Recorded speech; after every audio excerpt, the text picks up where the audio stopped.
कांग्रेस है, it is a pro Muslim party. BJP is a pro Hindu party. Was it for the optics कि BJP wanted a face who has a faith in Islam? Congress Muslim vote bank करने वाली party है. BJP एक तरह से हिंदुओं की party तो है. हिंदू का मतलब क्या है? हिंदू का मतलब कोई मजहब नहीं है. Hindu is a way of life. ये मैं नहीं कह रहा, ये सुप्रीम कोर्ट का फैसला है. इस देश का इंडिया के अलावा क्या नाम है? भारत. और कौन सा नाम है? हिंदुस्तान. क्या है हिंदुस्तान का मतलब? हिंदुओं का स्थान. खत्म. वो जब रिमार्क मिलता है that this person has moved to BJP कि वहाँ पे इसका काम नहीं चल रहा था, अब यहाँ पे आ गया है. पर उसमें एम्बैरेस होने की क्या बात? पहले तो आपने ये स्वीकारा कि आप में टैलेंट को रखने की क्षमता नहीं. जब इनको लगता है ये मुझे ताना मार रहे हैं ना, एक्चुअली ये कांग्रेस अपने आप को मिरर के सामने नंगा कर रही है. कांग्रेस है, उनके पास ये हुनर नहीं है to retain the talent. Whom do they promote? Congress एक पार्टी नहीं है, कांग्रेस एक कबीला है. पर 2012-13 तक मुझे ये पता चल गया था कि कांग्रेस में कुछ होने वाला है नहीं. तो मैंने बोला आप और अपने भैया को हटा दो पार्टी से, फिर पार्टी का कल्याण हो. फिर उन्होंने मुझे हटा दिया. ओपनली वो बोलने लगे हैं राहुल जी तो कि I am fighting Indian state. बोला है उन्होंने. We are now fighting the BJP, the RSS and the Indian state itself. उन्होंने स्टेटमेंट दिया कि India is not a nation. India तो कुछ राज्यों का समूह है. तो मैंने एक बार टीवी पे बोला कि राहुल जी भी not human. Rahul ji is only accumulation of organs with main organ missing. समझ गए? How do you live? Because आप इतनी बेबाक होके बात करते हो. इंदिरा गांधी का भारत थोड़ी है भाई, ये मोदी का भारत है. There have been narratives as well. जैसे आपने बोला कि people attack you for no good reason. If you make a valid point, तब भी लोग Yeah, they'll आपके get जो personal, past पे पहुंच जाएंगे. हाँ, वो तो है. And it starts from the time when you moved from Congress to BJP. वो जब remark मिलता है that who you were back then and who you are now, that this person has moved to BJP for some gains, कि वहाँ पे इसका काम नहीं चल रहा था, अब यहाँ पे आ गया है, ऐसे लोग कहते हैं. पर उसमें एम्बैरेस होने की क्या बात है? मतलब मुझे एक व्यक्ति बताओ जो अपने 15 इयर्स की एज में एक चीज़ सोचता था, फिर 35 तक एक चीज़ दूसरी नहीं सोचता उसी विषय पर. Agree? नेचर का नियम है बदलाव. चाहे वो विचारों का बदलाव हो, चाहे वो शारीरिक बदलाव हो, चाहे वो स्थितियों में बदलाव हो. True. The only permanent thing in nature is change. Yeah. He who doesn't change, he who doesn't evolve is anti-nature. ठीक है, पानी भी जो है वो बहते रहता है. अगर पानी भी स्थिर हो जाए तो वो सड़ जाता है. True. तो मुझे लगता है कि बदलाव एक बहुत ही अच्छी चीज़ है. किस ओर बदलाव हुआ वो ज़्यादा ज़रूरी है. और जब मेरे कांग्रेस के मित्र मुझे ये ताना कसने की कोशिश करते हैं कि देखो पहले तुम कांग्रेस में थे, अब बीजेपी में आ गए, तो मैं उनको बोलता हूँ दो चीज़ों से आपने अपना सेल्फ गोल कर दिया. पहले तो आपने ये स्वीकारा कि आप में टैलेंट को रखने की क्षमता नहीं. उनका एक बार जयराम रमेश भी मुझे पार्लियामेंट में, मतलब मैं पार्लियामेंट गया था, तो पार्लियामेंट में मैं किसी से बात कर रहा था, तो जयराम रमेश जी, अब उनको शायद याद नहीं होगा, वो मुझे देखते देखते जा रहे थे ऐसे चलते चलते, फिर बोला he was with us first, he was with us, ऐसे मतलब टॉन्टिंगली, मतलब but sweet taunt, not a personalised. तो ऐसे बोलते गए. तो मेरे साथ जो लोग खड़े थे वो मुझे देखने लगे. तो मैंने बोला कि देखो ये मान रहे हैं कि वो हीरा नहीं रख पाते हैं, सिर्फ कोयले के साथ ही गुजारा चल रहा है. I love this narrative. तो पहले तो ये है कि वो टैलेंट नहीं रख पाते, उन्होंने स्वीकार लिया. और दूसरी बात उन्होंने ये स्वीकारी कि देखो मैंने कांग्रेस में 10, 11, 12 साल दिए अपने. मैं कांग्रेस में जब था तब मैं कट्टर कांग्रेसी लाइन लेता था. मोदी जी और बीजेपी को क्या क्या नहीं बोलता था, कोसता था. फिर भी बीजेपी और मोदी ने मुझे कभी ब्लॉक नहीं किया. उल्टा जब उनको लगा कि ये बंदा है, ये राष्ट्रहित रखता है, को आगे करता है, ये हो सकता है एक समय पे हमारे खिलाफ कुछ विषयों पर बोलता था, पर आज ये नेशनल एजेंडे को कंट्रीब्यूट कर रहा है, तो we are very happy to give him platform. तो टॉलरेंट भी ये है, डेमोक्रेटिक ये है, और जिसके लिए मैंने इतने सालों तक अपनी सारी जवानी खपा दी, सारा योगदान दे दिया. अब जैसे शशि थरूर 4 बार सांसद बने, उनको आप अप्रिशिएट नहीं कर पाते क्योंकि उन्होंने देश को प्रथम रखा, परिवार को नहीं. तो दोनों काउंट्स पे जब इनको लगता है ये मुझे ताना मार रहे हैं ना, एक्चुअली ये कांग्रेस अपने आप को मिरर के सामने नंगा कर रही है कि भाई हम ना टैलेंट रख पाते हैं, ना हम डाइजेस्ट कर पाते हैं. तो आपने तो प्रूव कर दिया कि BJP is a more tolerant party. So true, so true. Congress वाले तो फोन कर करके मुझे ब्लॉक करवाते थे डिबेट से. कांग्रेस में क्या हुआ जब था? मैं कांग्रेस में था तब क्या था कि प्रवक्ता नहीं था मैं, जी पर मैं एक एक्टिविस्ट के रूप में भी काम करता था। विषय उठाना, वो विषय कई बार नेशनल मीडिया का मेन मुद्दा बनता था, तो मीडिया वाले भी सोचते थे यार इस लड़के ने उठाया है मुद्दा, हालांकि ये कांग्रेस है, पर हमेशा डिबेट में आप देखते हो तो Congress pro Congress voice, BJP pro BJP voice, ऐसे करके बैलेंस 4-5-6 लोगों का पैनल बनता है। तो वो बोलते थे कि कांग्रेस का तो प्रवक्ता आ जाएगा, बीजेपी का भी आ जाएगा, हम इनको एक प्रो कांग्रेस वॉइस की तरह इन्वाइट करेंगे क्योंकि विषय उठाया है, लीगल विषय। तो उसमें भी कांग्रेस फोन करके रणदीप सुरजेवाला, मुझे अभी बताया गया रिसेंटली उसमें एक नाम एक सांसद साहिबा का भी है जो कांग्रेस में थी, फिर वो दूसरी पार्टी चली गई, आजकल तीसरी पार्टी खोज रही है अपने सांसदी बचाने के लिए। मैं नाम नहीं लेना चाहता, आप समझ गए, आपकी मुस्कुराहट से पता चल रहा है, कमेंट में सब लोग कमेंट करें।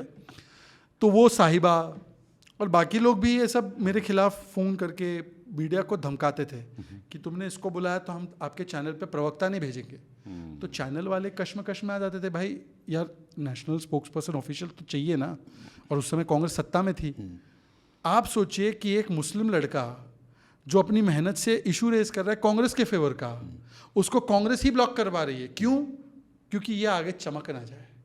और बीजेपी जिसको मुद्दे से इशू था, उसने आज तक बीजेपी ने मेरे खिलाफ कभी भी कॉल करके नहीं बोला कि ये लड़के को तुम क्यों लेजिटिमेसी देते हो उसको बुला के डिबेट में। हालांकि मैं ऑफिशियल स्पोक्स पर्सन नहीं था कांग्रेस का, और मैं जाकर मोदी जी को और बीजेपी को क्या क्या नहीं बोलता था, फिर भी बीजेपी ने कभी कॉल नहीं किया डिबेट से हटाने के लिए मुझे। वो पूछते थे कि डिबेट में कौन है, अच्छा फलाना है फलाना है फलाना है फलाना है, शहजाद है, ये है, हाँ ठीक है चलिए करिए डिबेट। तो टॉलरेंस किस पार्टी में है? बीजेपी में है। बिल्कुल, देश भी मानती है। 50 साल हुए इमरजेंसी को, वो भी इंदिरा जी की टॉलरेंस लेवल्स का ही एक प्रदर्शन था। और आज भी उनके जो वंशज है वो भी अपने टॉलरेंस की सारी सीमाएं जो है पार कर रहे हैं, गाली गलौज करना, अपमानित करना और मोदी विरोध में देश के खिलाफ बोलना। सो व्हेन यू से कि जो कांग्रेस है उनके पास ये हुनर नहीं है टू रिटेन द टैलेंट, तो होम डू दे प्रमोट कि बस यही चमकने चाहिए, अगर कोई भी काबिल कैंडिडेट है उसे कभी मौका नहीं मिलेगा? कांग्रेस एक पार्टी नहीं है, कांग्रेस एक कबीला है। कबीला जानते हो? कबीला क्या होता है? अफगानिस्तान में कबीले होते हैं ना, तो कांग्रेस एक पारिवारिक कबीला है। बीजेपी क्या है? बीजेपी में पार्टी है, पार्टी परिवार की तरह पेश आती है, हम एक दूसरे को भाई बुजुर्ग अपने घर के मानते हैं। कांग्रेस में परिवार ही पार्टी है, 3.5-4 लोग हैं जो परिवार है, जो पार्टी है। 3-4 लोग हैं। हाँ, मतलब अब रॉबर्ट वाड्रा जी को हाफ ही मानेंगे ना आप। अच्छा, तो हाफ पॉलिटिशियन, हाफ नेता है ना, अब तो वो पूरे नेता नहीं बने, वो हाफ नेता हाफ बिजनेस कॉर्पोरेट है। तो जब फुल नेता आ जाएंगे तो उनको फुल माना जाएगा। अभी तक तो 3.5 है, मतलब राहुल, सोनिया, प्रियंका एंड वाड्रा, तो RSVP। तो एनीवे RSVP में वी तो अभी आधा है, तो ये 3.5 लोग ही पार्टी है। ये जो चाहते वही चाहते हैं पार्टी में होना चाहिए। अगर आप इसके बियॉन्ड गए, चाहे आप देश के हित की बात करो, जैसे थरूर जी, अब उन्होंने बताया कि ऑपरेशन सिंदूर सक्सेसफुल था, ट्रंप ने कोई मीडिएशन नहीं किया, हमने पाकिस्तान की जम के कुटाई की, पूरी दुनिया मानती है जी। पर थरूर जी ने क्योंकि ये बोल दिया तो थरूर जी को कितनी गालियां पड़ी, उनको कितना पर्सोना नॉन ग्राटा बनाया। और वहाँ पे उदित राज जो एक चुनाव बीजेपी से लड़ गया था, वहाँ पे अभी हाल ही में गया है, क्या क्या नहीं बोलते थे उदित राज जी कांग्रेस के प्रथम परिवार पे, उनको उन्होंने अभी बना दिया है नेता। तो थरूर की कोई वैल्यू नहीं है और उदित राज की वैल्यू है। आप देखिए ना, बार्टर देखिए ना, हमारे यहाँ से सिद्धू गए उनके पास और उनके यहाँ से ज्योतिरादित्य सिंधिया है, तो आप समझ लो क्या बार्टर हो रहा है। टैलेंट इधर इनकमिंग है और वहाँ पे अब जो आप समझ लो वहाँ पे इनकमिंग है। तो वहाँ पे परिवार की भक्ति जो है वो टैलेंट की शक्ति से ज़्यादा महत्व रखती है। जो परिवार भक्ति करेगा, जो चप्पल जूते उठाएगा सोनिया गांधी के, राहुल गांधी के, वो आगे बढ़ेगा। अगर हेमंत बिस्वा शर्मा को आप कुत्ते का बिस्किट खिलाओगे और हेमंत बिस्वा शर्मा बोलेगा मैं कुत्ते का बिस्किट नहीं खाऊंगा, तो हेमंत बिस्वा शर्मा को निकाल देते हैं। फिर हेमंत बिस्वा शर्मा कांग्रेस से निकले और कांग्रेस नॉर्थ ईस्ट से निकल गई ना। तो कांग्रेस क्यों टैलेंट रिटेन नहीं कर पाती है, इसके पीछे का मेन कारण है कि कांग्रेस का नेतृत्व टैलेंटलेस है। वो P फॉर परफॉर्मेंस नहीं, P फॉर परिवार पे आधारित है। मेरा बाप कौन है इस पे आधारित है। और जब पार्टी मेरा बाप कौन है मेरी माँ कौन है इस पे आधारित होती है। अब जैसे मोदी जी के पिताजी थोड़ी कोई बड़े बीजेपी के लीडर थे, अमित शाह जी के पिताजी थोड़ी बड़े लीडर थे, पर स्टालिन जी के पिताजी भी बड़े लीडर थे, उदयनिधि के भी पिताजी बड़े लीडर है स्टालिन साहब, तेजस्वी के पिताजी बड़े लीडर है, लेगेसी फॉलो, अखिलेश के पिताजी बड़े लीडर है, सुप्रिया जी के पिताजी बड़े लीडर है, राहुल जी के माता पिता बड़े लीडर है। तो वहाँ पर फैमिली लाइन जैसे एक वो राजतंत्र में होता है ना, वो जैसे आपने हाउस ऑफ कार्ड्स देखा है, वो लैंकेस्टर फैमिली और क्या पता नहीं लैनिस्टर, तो वैसे वहाँ पे वो हेरिडिटरी है, यहाँ पे टैलेंट मेरिट बेस्ड है। तो वहाँ पे मेरिट नहीं चलता, वहाँ पे मेरिट होना गुनाह है, पाप है। अगर मेरिट दिख गया तो मेरिट को खत्म करते हैं। तो परिवार की भक्ति में जो आगे है वो बचते हैं, एक पॉइंट जी। दूसरा पॉइंट ये है कि इनसिक्योरिटी है, ऐसा भी नहीं है कि हर परिवारवादी इनसिक्योर है। कई ऐसे लोग हैं, ऐसी पार्टीज है जिसमें नेता हो सकता है परिवार से आता हो, पर उसमें क्षमता है कि भाई मुझसे कोई और टैलेंटेड है तो मैं उसको भी मौका दूं। ऐसे उदाहरण हैं, इस देश में ही है, इस पार्टी में भी है, इन पार्टियों में भी है। पर राहुल गांधी निहायत ही इनसिक्योर व्यक्ति है। He is the most insecure creature, and because he is so insecure, you see ना वेयर इज प्रियंका ऑल्सो। उनका भी तो एक आप देखो, मानेंगे नहीं, स्वीकारेंगे नहीं, पर मीडिया में तो चर्चा आती है कि भाई एक कॉन्फ्लिक्ट चल रहा है दोनों कैंप्स में। तो जो अपनी बहन को नहीं मतलब एक्सेप्ट कर पा रहा है, और ऐसा बड़े कांग्रेस के नेताओं ने भी बोला है, आचार्य प्रमोद कृष्णम बोलते थे कि भाई प्रियंका को जगह नहीं देते। तो अगर इतनी इनसिक्योरिटी बहन के प्रति है तो हम तो जैसे कौन, कांग्रेस इस पार्ट, देखो बीजेपी में क्या है, हम लोग स्टेक होल्डर है, कार्यकर्ता स्टेक होल्डर है। कांग्रेस में स्टेक होल्डर नहीं है, कांग्रेस में शेयर होल्डर या शू होल्डर। शेयर होल्डर 3.5 लोग हैं और शू होल्डर बाकी के लोग हैं। तो मैं ना शू होल्डर बनना चाहता हूँ ना मैं शेयर होल्डर हूँ, मैं स्टेक होल्डर हूँ देश में। तो मोदी जी ने बोला आप इधर ही स्टेक संभालिए, देश का स्टेक संभालिए। इंटरेस्टिंग। सर क्यूरियस कि एज अ 20-year-old आपने जब ज्वाइन किया इस पूरी फील्ड को, यू आर सर्टनली इन्फ्लुएंस कि मुझे ना कांग्रेस को ज्वाइन करना है। उस समय ये ख्याल क्यों नहीं आया आपको कि I should be a part of BJP? उस समय क्या नैरेटिव था which influence you to join Congress? मैंने कांग्रेस ज्वाइन की थी, या कांग्रेस का जो परिवार या इकोसिस्टम ज्वाइन की थी when I was the age of 15। Oh हाँ, that was almost 21-22 years ago. Okay. Now 21-22 years ago, that would be approximately 2003-04. जी। That time we did not have the kind of access to information जी। at a touch of a button. आज तो हम AI और chat GPT और Grok की दुनिया में हैं। उस समय पर internet was a luxury. You would remember, I mean if you, कि कितना हम इंटरनेट यूज़ कर पाते थे। फ़ोन्स तो छोड़ ही दो, फ़ोन्स तो तब मोबाइल फ़ोन्स जस्ट आए थे, 25 रुपये इनकमिंग, 30 रुपये आउटगोइंग, पता नहीं कितना रेट था। तो मोबाइल फ़ोन तो था नहीं। घर में BSNL का कनेक्शन होता था एक, if you have a computer.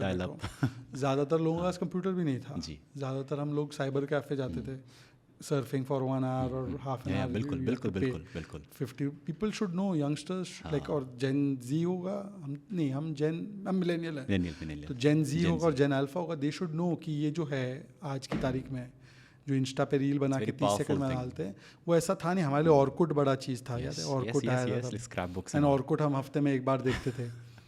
तो एनीवे, पॉइंट इज कि the access to information was very limited, and whatever information primarily you had was from textbooks or from books you read, and that entire thing was dominated by the left-leaning Congress-minded historians actually, who made you feel कि everything was done by one family. आप सोचो ना, आपने आज भगवान बिरसा मुंडा का नाम सुना होगा, आपने ईमानदारी से बोलो बिफोर 2010 कभी भगवान बिरसा का नाम सुना था क्या? You did not even know कौन है बिरसा मुंडा भाई। ऐसे बहुत सारे नाम हैं जो पता ही नहीं थे। हाँ। तो naturally at the age of 15, having read that Nehru ने आज़ादी दिलाई, सब कुछ कांग्रेस ने किया, Congress this Congress that, Mahatma Gandhi wanted Congress only, ये भी नहीं बताया गया कि महात्मा गांधी तो कांग्रेस बंद करवाना चाहते थे आफ्टर इंडिपेंडेंस, और पटेल तक के रोल को नहीं दिखाना ठीक से, सावरकर जी के रोल को नहीं दिखाना, तो आपको लगा कि भाई कांग्रेस ही मेन चीज़ थी सब कुछ। तो 2004-05 में आपने ज्वाइन किया, उस समय पे NSUI और वो सारी एक्टिविटीज चलती थी जो स्टूडेंट रिलेटेड थी, जी। Not ideologically related. तो student issues are not ideological, like hostel में कोई इशू हो गया या मार्क्स चेकिंग को लेकर या टीचर्स को लेकर, तो आइडियोलॉजिकल था नहीं पहले 3-4 साल। जी। तो उस समय पे हमने शुरू कर दिया कांग्रेस का एक्टिविज्म। फिर जब 2009 में राहुल गांधी आया पॉलिटिक्स में, पहली बार उसने सांसदी लड़ा था 2004 में लड़ा था। 2009 में जनरल सेक्रेटरी यूथ कांग्रेस बने थे। तो उस समय उन्होंने बड़ा पावरफुल मैसेज दिया था कि भाई मैं डेमोक्रेटाइज करूंगा पॉलिटिक्स को, and I will start with Congress and I will start with youth Congress and NSUI। इसका मतलब ये होगा कि जो भी व्यक्ति लीड करना चाहता है वो चुनाव लड़के फिर लीडर बनेगा, प्रेसिडेंट बनेगा। हमने बोला ग्रेट। अब ऑब्वियसली थोड़ा 3-4 साल तो दोगे ना, कांग्रेस इतनी बड़ी पार्टी है, उसको डेमोक्रेटाइज करना कोई खाने का काम नहीं है। टू बी फेयर तो उसको 3-4 साल भी दिए। तो 2009 से उन्होंने शुरू किया ये बोलते हुए कि 5 साल में हम इंस्टीट्यूशनल डेमोक्रेसी ले आएंगे पार्टी में। तो हमने दिया। 2013 तक आते आते हाउएवर मुझे यकीन हो गया था कि इंस्टेड ऑफ डेमोक्रेटाइजिंग उन्होंने उस पार्टी को और फ्यूडल बना दिया था। ज़्यादातर यूथ कांग्रेस के president used to be somebody son और डॉटर, मतलब इससे पहले बेहतर था इनके इंटरवेंशन के बाद। And if you see Rahul Gandhi इर्द गिर्द का सर्कल ऑल्सो ना, he trust only those people who are papa's friends, बेटा बेटी। तो पापा के फ्रेंड है आप उनके, तो वो आपको फर्स्ट नेम से बुलाएंगे। आप पापा के फ्रेंड नहीं है तो आपको वो कचरा कूड़ा समझेंगे। जैसे कमलनाथ जी उनके फादर की एज के, वो वीडियो देखा है आपने जिसमें वो कमलनाथ जी को फ़ोन करते, 2-3 लोग बैठे सामने, एंड ही सेज कमल, मतलब अपने पिताजी से भी बड़े एज में अगर कोई व्यक्ति, और जो चीफ मिनिस्टर थे उनको वो कमल बोल रहे हैं। तो आप सोचो कि हम जैसे लोगों की तो क्या ही हैसियत होगी उनके सामने। कमलनाथ जी को अगर वो कमल बोल रहे हैं फ़ोन पे, तो ये माइंडसेट होने की वजह से उन्होंने कुछ चेंज किया नहीं, उल्टा और कबीला स्टाइल बना दिया। पर 2012-13 तक मुझे ये पता चल गया था कि कांग्रेस में कुछ होने वाला है नहीं सुधार उधार, ये लोग तो दूसरी दिशा में ही जा रहे हैं और उधर आ रहे हैं मोदी जी। तो मैंने कांग्रेस को 2010 से 3 या 4 विषयों पर लेटर लिखना या उनसे संवाद करने का प्रयास किया। राहुल गांधी मिलते किसी को नहीं है, उनके पास जिम के लिए टाइम है, उनके पास क्लबिंग के लिए टाइम है, उनको फॉरेन ट्रिप्स तो चलो खैर वो तो मेन काम ही उनका फॉरेन ट्रिप पे होना है। LOP का मतलब नहीं जानते आप बताइए। लीडर ऑफ पर्यटन। ओके। पर्यटन विभाग उन्हीं के पास है ये, पर यहाँ पे पर्यटन लाने वाले वहीं पर्यटन करने चले जाते हैं। एनीवे, तो he is leader of tourism. तो लीडर ऑफ पार्टिंग भी है वैसे, LOP वो भी होता है लीडर ऑफ पार्टिंग। 26/11 के बाद पार्टी कर रहे थे। तो likelihood of meeting Rahul Gandhi is less in an appointment and more in say Khan market town hall या किसी के फार्म हाउस में जहाँ पे वो 2-3 बजे तक रुक सकते हैं, या नीरव मोदी की पार्टी में जाते थे इंपीरियल होटल में, वैसे वहाँ पे मिलना ज़्यादा आसान था। हम एनीवे पार्टी में थे तो हम अपॉइंटमेंट मांगते थे तो मिलता ही नहीं था भाई। बड़े चीफ मिनिस्टर्स को अपॉइंटमेंट नहीं मिली तो मैं तो किस खेत की मूली हूँ। तो मैं लेटर लिखना शुरू किया कि राहुल जी, एक तो हम डायनेस्टी लीडरशिप से अलग हटें और मेरिट बेस्ड लीडरशिप लाए। तो एक दिन मौका मिला प्रियंका जी के सामने कि ये क्या बोल रहे हो, तो मैंने बोला आप और अपने भैया को हटा दो पार्टी से, फिर पार्टी का कल्याण होगा। मैंने ये 2012 में बोला है उनको, फेस टू फेस। हाँ फेस टू फेस ऐसे ही। देन फिर उन्होंने मुझे हटा दिया। पर देखो मेरी बात सच साबित हुई। I was vindicated. मैंने उनको क्या बोला, मैंने बोला मोदी जी आ रहे हैं, अब मोदी जी के सामने 100-150 सीट आ जाए, आप इतनी की ही आकांक्षा रखो, जीतेंगे तो नहीं, 100-150 सीट चाहिए। तो मतलब हाँ, तो मतलब आप हट जाओ, आप और आपके हस्बैंड आप तीनों हट जाओ। तो नहीं माने अभी भी वो। फिर 3 चुनाव निकल गए अभी तक, तो 14, 19 और 24 तीनों में मिला के भी उनको जो बीजेपी को इस बार मिला उससे ज़्यादा नहीं मिले, तो नहीं मानते। तो बेसिकली तब मैंने शुरू कर दिया था उनको बोलना। 17 में जब इनकी ताजपोशी हो रही थी राहुल जी की, कॉरोनेशन जैसे होता है ना, आपने देखा होगा हाउस ऑफ कार्ड में वो कराते हैं कॉरोनेशन, क्राउन ऑन पहनाते हैं। तो क्राउन पहनाने के, कांग्रेस का क्राउन पहनने से पहले मैंने उनको फिर एक बार लेटर लिखा कि भाई ये क्राउन उनको मत दीजिए, थोड़ा डेमोक्रेटिकली करिए। वैसे भी आप मोदी जी को तो ज्ञान दे रहे हो ना कि लोकतंत्र खत्म कर रहे हैं मोदी जी, तो आप लोकतंत्र अपनी पार्टी में स्थापित कर लो। पहले डेमोक्रेसी घर में तो हो, फिर तो जाके दूसरों को ज्ञान दीजिएगा ना देश का डेमोक्रेसी की समाप्त हो रहा है। अपना संविधान चलाना नहीं है और देश के संविधान की चिंता है इनको। लेकिन उनको शहजाद बनना था ना। अब आप शहजाद थे, but you want to be हाँ, शहजाद। तो ये नहीं, वो शहजादा है, अच्छा, फर्क क्या हम है? तो शहजाद हैं। क्या फ़र्क है दोनों में? शहजादा एक मानसिकता है, जैसे खान मार्केट जगह से थोड़ी किसी को बैर है, खान मार्केट मानसिकता है। खान मार्केट जियो पोजिशनिंग लोकल जीपीएस सिस्टम के वो पॉइंट से हमको नफरत नहीं है, उस एलिटिस्ट एरोगेंट मानसिकता से जो अपने आप को देश के ऊपर, देश के लोगों के ऊपर, मेरिट के ऊपर, संविधान के ऊपर समझती है। जैसे इंदिरा इज इंडिया बोला था इमरजेंसी के टाइम पे देवकांत बरुआ इनके कांग्रेस के प्रेसिडेंट ने, वैसे ही परिवार तंत्र इज अबाउट संविधान तंत्र, इज अबाउट पार्टी तंत्र, family first not nation first. ये मानसिकता उनमें है, इसीलिए उनको लगता था कि भाई पार्टी का जो होना है हो, मैं बनूंगा, I will be the president. तो मैंने उनको बोला भाई साहब बनना भी है आपको प्रेसिडेंट, नो प्रॉब्लम, आप चुनाव कराओ। और मैंने उनको लिस्ट दी कि कैसे ये चुनाव जो कर रहे हैं, ये चुनाव के नाम पे जो कर रहे हैं वो धांधली है। जैसे डेलीगेट सेलेक्ट नहीं हुए, संविधान के हिसाब से जो करना था वो नहीं किया आपने। सोनिया जी ने किसी को चुना, उसने किसी और को चुना, और वो जाके राहुल जी को वोट देंगे। हम क्या पागल है क्या? ये चुनाव होता है? मतलब मान लो कि मैं बोलूँ चुनाव होगा और 5 इलेक्टोर्स जो है, जैसे बोलते ना अभी वोटर लिस्ट फिक्स हो रही है, इन्होंने वोटर लिस्ट फिक्स की थी कांग्रेस में। अब बताओ वोटर लिस्ट फिक्स करने के बाद बोल रहे चुनाव हो रहा है जी, चुनाव लड़ने वाला कोई नहीं सामने। अभी भी थरूर जी जो लड़े खड़गे जी के सामने, वो भी फेक था, वो भी उन्होंने बोला कि नहीं चुनाव ठीक से नहीं हुआ। एनीवे, तो मैं कमिंग बैक टू दैट, 2017 में जब वो ताजपोशी होने वाली थी तो मैंने उसका विरोध किया। तो उस समय पर कांग्रेस के कुछ लोगों ने, जो मेरे मतलब मित्र कहूँ क्या कहूँ, क्योंकि अब उन्होंने भी कांग्रेस छोड़ के बीजेपी ज्वाइन कर ली है, तो मित्र ही हो गए। मेरी बातों को पहले वो कोसते थे, पर अब वो इधर आ गए। एनीवे, उन्होंने लीक वीक करवाया, फिर वो विषय बवाल बन गया।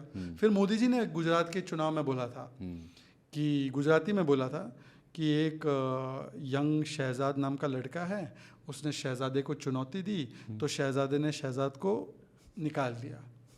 तो ये जो आप कह रहे थे ना शहजादा और शहजाद, तो उन्होंने एक्सप्लेन किया है कौन है शहजादा। एक और नरेटिव है विच इज़ लाइक कि जो कांग्रेस है it is a pro Muslim party, BJP is a pro Hindu party, ऐसा आम लोग सोचते हैं, ठीक है। आपकी एक्सेप्टेंस एज अ मुस्लिम वो कैसा रहा? बिकॉज पीपल ऑफन थिंक कि अच्छा was it for the optics कि BJP wanted a face who has a faith in Islam, और was it genuinely accepting you for who you were? तो first of all ये बात तो सच है कि कांग्रेस मुस्लिमों की पार्टी तो नहीं है, पर कांग्रेस मुस्लिम वोट बैंक करने वाली पार्टी है। It thrives on the vote bank of Muslims. कह It सकते हैं? thrives on creating a sense of fear about the identity of Muslims, and then it tries to galvanize the Muslims in the name of religion ji. for its vote। ये बात सच है जी। इसका प्रमाण ज़्यादा दूर जाने की ज़रूरत नहीं है। इसी से देख लो कि मनमोहन सिंह जी ने कहा था कि पहला अधिकार संसाधनों पर, first right of resources belongs to Muslims. Yes, said this officially. If you see even today the Congress party, it advocates for say something like no reform in Waqf, or it advocates for Sharia over UCC, और it advocates, आपने देखा होगा Shahbano case हुआ था जब मुस्लिम महिला को अधिकार मिला था उसका, तो क्या मीरा और मोमिना का सेम अधिकार नहीं होना चाहिए? पर एट दैट टाइम मोमिना के अधिकार को कट्टरपंथियों के कहने पर दरकिनार किया गया राजीव गांधी की सरकार के द्वारा। और अभी भी जब 3 तलाक का केस आया जिसमें कि 3 तलाक को ख़त्म किया गया, जो कोई मुस्लिम देश में नहीं है, ऐसे चीज़ का भी विरोध कांग्रेस ने किया। तो कांग्रेस मुस्लिम वोट बैंक की पार्टी तो है, ये एस्टैब्लिश्ड फैक्ट है। आते बीजेपी पे, बीजेपी एक तरह से हिंदुओं की पार्टी तो है, पर हिंदू क्या? हिंदू का मतलब क्या है? हिंदू का मतलब कोई मज़हब नहीं है। Hindu is a way of life. ये मैं नहीं कह रहा, ये सुप्रीम कोर्ट का फैसला है। हिंदू और Hindutva has been described as a way of life. इस देश का इंडिया के अलावा क्या नाम है? भारत। और कौन सा नाम है? हिंदुस्तान। क्या है हिंदुस्तान का मतलब? हिंदुओं का स्थान। ख़त्म। तो does it mean only the people who are practising the faith of Hindu? वैसे उस धर्म का नाम सनातन धर्म है जी। हिंदू कोई धर्म right, नहीं, right. जीवन शैली है। तो बीजेपी हिंदुस्तान की पार्टी है, इसमें कोई दो राय की बात नहीं। पर हिंदू का मतलब कोई संकीर्ण मतलब नहीं है। हिंदू ऑल एनकम्पसिंग है, इसमें सारे मजहब के लोग हिंदू हैं, क्योंकि हिंदू लार्जर टर्म है, सनातन धर्म है, उसमें अलग अलग पंथ के लोगों को जगह है, मुस्लिम को भी है, क्रिश्चियन को भी है, हिंदू को भी है, सबको है, सबको समान दृष्टि से देखती है।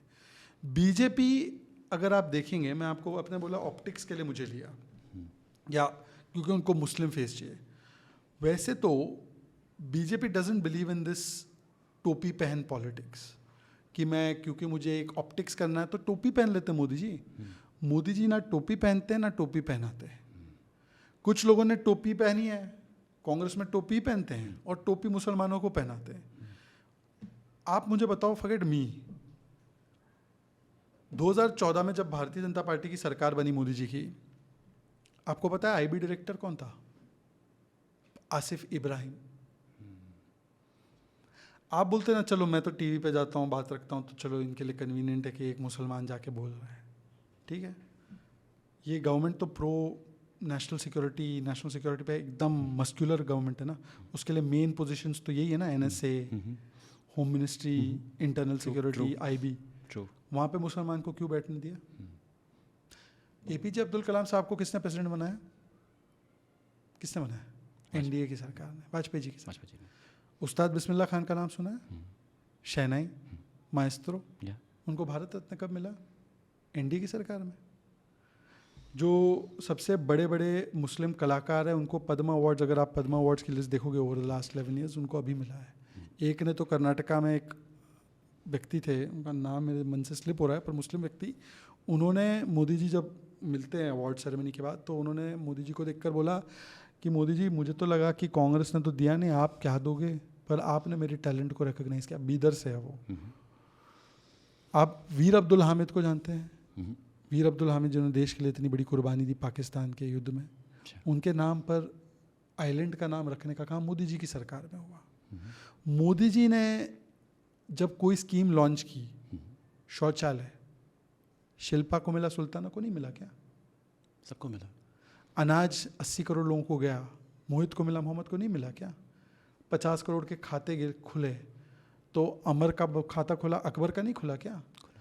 ऐसी स्कीम आप देख लो, कम से कम मुद्रा लोन योजना हो, नल से जल हो, गरीबों का 4.5 करोड़ आवास, 4 करोड़ आवास हो, उज्ज्वला योजना हो, 10 करोड़ सिलेंडर हो, शौचालय हो, कोई भी योजना में एक इंस्टेंस दिखा दो जहां पर मुस्लिम होने के लिए किसी को लाभ नहीं मिला, तो मैं अपना नाम बदल दूं। तो ये ऑप्टिक्स नहीं है, हम आउटकम की ओर, दिशा की ओर दिखते हैं। ऑप्टिक्स और आउटले, हम आउटले बहुत दे रहे हैं। देखिए, मुसलमानों के लिए हम फर्स्ट राइट देंगे रिसोर्सेज पे, और दिया क्या? गरीबी, गुर्बत, गेटो, बस बड़ी बातें करना और कुछ ना करना जमीन पर। मोदी जी ना ऑप्टिक्स करते हैं ना आउटले गिनाते हैं, वो जमीन पर आपको आउटकम दिखाते हैं। और मैं आपको एक और आउटकम का उदाहरण देता हूँ इसी विषय से कनेक्टेड। गुजरात में 1995 से बीजेपी की सरकार कंटिन्यूसली आ रही है, और बंगाल में कभी भी बीजेपी की सरकार बनी नहीं है। पहले कांग्रेस, फिर लेफ्ट, और अभी टीएमसी। ठीक है, तालिबानी मुझे चाहिए। anyway, जिस प्रकार से वो प्रमोट करते हैं बम, भ्रष्टाचारी और बलात्कारी को, तो ऐसे ही लगता है। एनीवे, तो गुजरात तो कॉम्युनल जगह है बिकॉज बीजेपी वहाँ पे रूलिंग है, और बंगाल तो सेकुलरिज्म का स्वर्ग है क्योंकि वहाँ पे तो बीजेपी कभी रही नहीं। Correct? Which Muslim is more prosperous, Bengali और Gujarati? Gujarati for sure. Who has better health parameters, Gujarati और Bengali? Gujarati. Who has better financial inclusion? Gujarati. Who has better access to public sector jobs? Gujarati. 9% है उनका, 9% पार्टिसिपेशन इन PSU। बंगाल में 25 to 30% है, 2% participation in public sector jobs. आप मुझे बता दो कौन सबके लिए काम कर रहा है और कौन तुष्टीकरण के नाम पर टोपीकरण कर रहा है? To this they might say कि कल की डेट पे अगर एक कैंडिडेट है बीजेपी के अंदर who is very good but happens to be of Muslim faith, क्या उनको पीएम बनाया जाएगा? क्योंकि अभी तक ऐसा इतिहास में कभी नहीं हुआ कि बीजेपी के जो पीएम कैंडिडेट हैं वो कभी मुस्लिम रहे हो। कांग्रेस के कितने पीएम मुस्लिम हो गए? I know this. कांग्रेस के कितने काउंटर PM कर रहे हो आप? नहीं मैं आप काउंटर नहीं कर रहे रहा। हो। मैं देखो बीजेपी तो है मैं जर्नलिस्ट नहीं हूँ। बीजेपी कम्युनल है, हाँ जी। ठीक है, बीजेपी से छोड़ दो उम्मीद आप। कांग्रेस तो बहुत सेकुलर है ना। कांग्रेस ने कितने मुस्लिम बना दिए पीएम? 5। उनका तो गेम अलग है, दे हैव टू। उनका गेम अलग है। चलिए परिवारवाद। समाजवादी पार्टी ने कितने बना दिए मुख्यमंत्री? वहाँ भी परिवार विवाद चला आता है। समाजवादी पार्टी ने, चलो पीएम बहुत बड़ी बात हो गई, जी। सीएम की बात कर ले। हाँ जी। समाजवादी पार्टी ने कितने मुस्लिम सीएम बना दिए? They support in a way. Muslim support तो हम भी करते हैं, मैंने तो आपको आंकड़े गिना दिया ना। पीएम की बात की आपने जी। चलो समाजवादी पार्टी पीएम तो नहीं बना सकती, उतनी बड़ी पार्टी नहीं है, छोटी पार्टी, स्टेट की हाँ जी। पार्टी है। समाजवादी पार्टी ने जहां उसकी जगह है बनाने की, कितने यूपी के सीएम मुस्लिम बने? 0। हाँ। ठीक है। डीएमके ने कितने बना दिए? मैं मान गया आपकी बात। मैं मान गया आपकी बात जो आप मान कहना गया चाह रहे आप। टीएमसी ने कितने बना दिए? हो। हाँ। मतलब अपने घर का कुछ करना नहीं है और दूसरों को ज्ञान देते रहना है। अब मैं आपको इसके ऊपर ही दूसरा आंकड़ा बताता हूँ, क्योंकि रिप्रेजेंटेशन की बात चल रही है। 1952 से लेकर 2004 तक, जब मोदी जी तो सीन पे भी नहीं थे, हाँ, मोदी जी के आने के बाद ही सब कुछ सांप्रदायिक हो गया 2014 के बाद। तो मैं प्री 2004 की जगह की बात कर रहा हूँ, व्हेन कांग्रेस कांग्रेस कांग्रेस कांग्रेस। 1952 से 2004 मुस्लिम पॉपुलेशन वॉज 15%, जी। Participation in parliament as MPs was 4 to 5%। Okay. Nehru ji, Indira ji, Rajiv ji को कौन रोक रहा था कि 15% आबादी है, 15% मुसलमानों को सांसद बना दे? क्या रोका उनको? क्या रोक रही थी? बीजेपी तो थी नहीं, बीजेपी तो 80 में बनी, मोदी तो थे ही नहीं, मोदी तो पहली बार सीएम 2001 में बने। इनको किसने रोका? लास्ट मुस्लिम सीएम आउटसाइड जम्मू कश्मीर, जम्मू कश्मीर क्योंकि मुस्लिम मेजॉरिटी स्टेट है तो डिस्काउंट दैट, बाकी स्टेट्स में लास्ट मुस्लिम सीएम कब हुआ पता है आपको? कांग्रेस की तरफ से 1980s में। अब कितने वर्ष हो गए उसको? 45। बहुत टाइम हो गया। सीएम नहीं बना पा रहे, अभी पीएम के ख्वाब दिखा रहे हैं। दलित कितने बना दिए इन्होंने? दलित छोड़ो, ट्राइबल कितने बना दिए? ट्राइबल छोड़ो, ओबीसी कितने बना दिए? अभी आजकल राहुल जी जाति पूछते हैं, पूछ रहे ना, जाति मैन बन चुके एकदम। पूछो इनसे कि ओबीसी कितने बनाए इन्होंने? एक परिवार के बाहर नहीं बनाना चाहते वो भी। अखिलेश जी भी अपने परिवार में, ठीक है यादव, कौन से गैर मुलायम सिंह यादव परिवार के यादव को बना रहे? 25 आदमी उनके परिवार का टिकट लेकर चुनाव लड़ता है, एक नॉर्मल आउटसाइडर यादव को बनाया इन्होंने। लालू जी के बाद राबड़ी जी, राबड़ी जी के बाद तेजस्वी, तेजस्वी के बाद तेज प्रताप, तेज प्रताप के बाद मीसा। कोई बनाया यादव को? पप्पू यादव को घुसने नहीं दिया। अभी देखा ना आपने 2 दिन पहले वाहन पे पप्पू यादव, पूर्णिया के सांसद, घुस रहे थे, 4 बार गिर गए हो। हाँ, तो हमने बोला उसमें टीवी डिबेट में, पप्पू जी मेरे साथ थे, मैंने बोला पहले तो जस्टिस फॉर पप्पू कैंपेन चलाओ। दूसरा मैंने बोला कि देखो कांग्रेस का नेचर क्या है, कांग्रेस को एक पप्पू ने डुबाया तो कांग्रेस ने लगातार दूसरे पप्पू को डुबा दिया, और एक कांग्रेस में 2 पप्पू नहीं हो सकते, एक वाहन पर भी 2 पप्पू नहीं हो सकते, क्योंकि वहाँ पे राहुल जी और तेजस्वी जी थे। समझ गए आप? समझ गया। चलिए, तो अच्छा है, नीचे कमेंट कीजिएगा, एक पार्टी में एक ही पप्पू होगा। तो जो अपनी जात वालों को जगह नहीं दे रहे, क्योंकि वो परिवार से नहीं है, वो दुनिया भर का ज्ञान मोदी जी को दे रहे। मोदी जी ने, आपको पता है, मुस्लिम समाज से जो पसमानदा मुस्लिम है 85%। कौन सा मुस्लिम? पसमानदा, जो गरीब। अच्छा। आप बोलते ना कि हिंदू में तो जातियां हैं जी, अपर कास्ट, लोअर कास्ट, फलाना कास्ट, दिस कास्ट। मुस्लिम में भी बहुत डिवीजन है। क्या मुस्लिम एक उम्मा है क्या?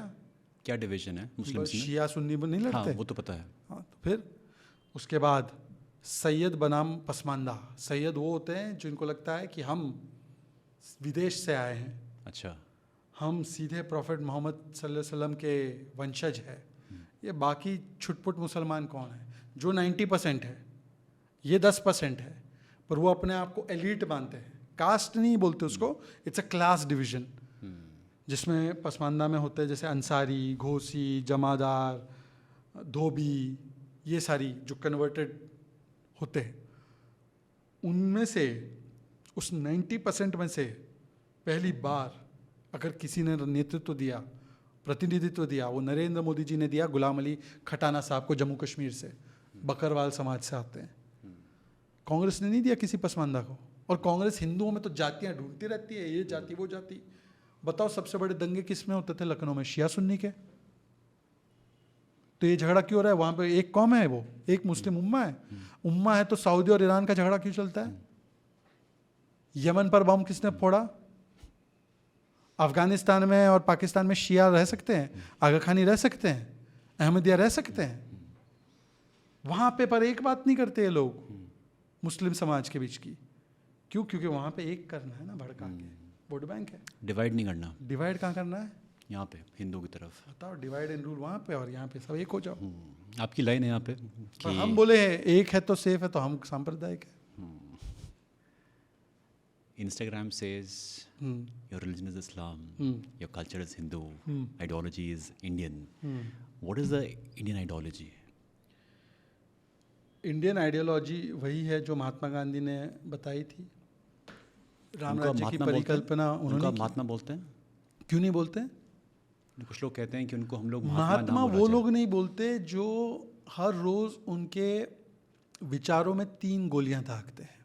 गोडसे ने तो शरीर में डाली थी, हम तो गोडसे का खंडन करते हैं। गोडसे जैसा हत्यारा, उनका भी नाम जी से ही है, जो विचारों को हर रोज मारते हैं, 3-3 गोलियां दागते हैं। उनका मुर्दाबाद कब बोलेंगे लोग? मैं आपको उदाहरण देता हूँ। राम राज्य की बात किसने की राजनीति में?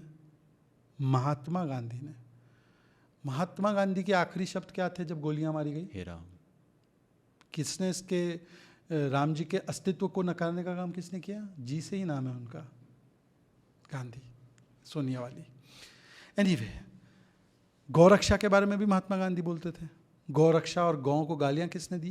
कांग्रेस का एक समय पे चिन्ह था गौ, you know, cow and calf used to be the logo of Congress, the symbol. हाथ नहीं था कभी? नहीं, वो हाथ तो इंदिरा जी के बाद आया।